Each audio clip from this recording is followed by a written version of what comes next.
Onion pakodi చేయడానికి ముందుగా 2 పెద్ద ఆనియన్స్ కట్ చేసుకోవాలి. వాటిని బాగా ఇలా క్రష్ చేయాలి, అంటే బాగా నడపాలి. అందులోంచి వాటర్ వస్తుంది. మనం ఆనియన్ పకోడీ చేయడానికి వాటర్ యూస్ చేయము. ఈ ఆనియన్లో వచ్చిన వాటర్తోనే పిండిని కలుపుతామన్నమాట. సో ఇలా క్రష్ చేసుకున్నాక దాంట్లో తగినంత ఉప్పు,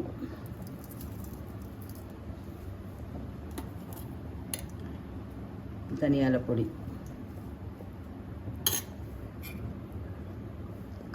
కారం ఆప్షన్. పిల్లల కోసం అయితే కారం వేయక్కర్లేదు, మన కోసం అయితే కారం వేసుకోవచ్చు. ఓకే, ఇది వేసుకొని మళ్ళీ దీన్ని బాగా క్రష్ చేయాలి.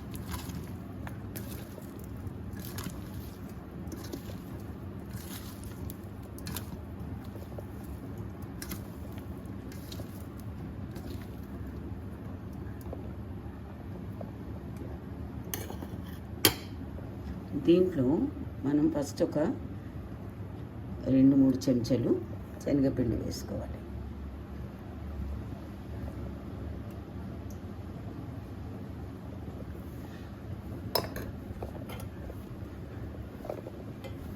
దీన్ని మళ్ళీ ఆనియన్స్తో బాగా కలపాలి.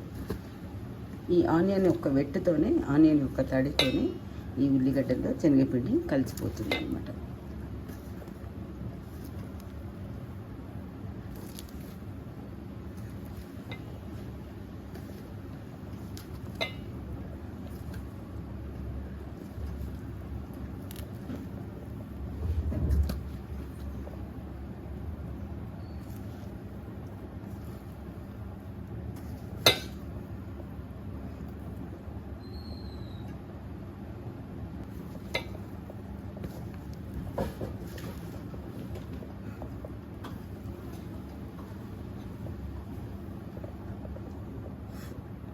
ఇలా తీసుకొని చేతిలోకి ఆయిల్,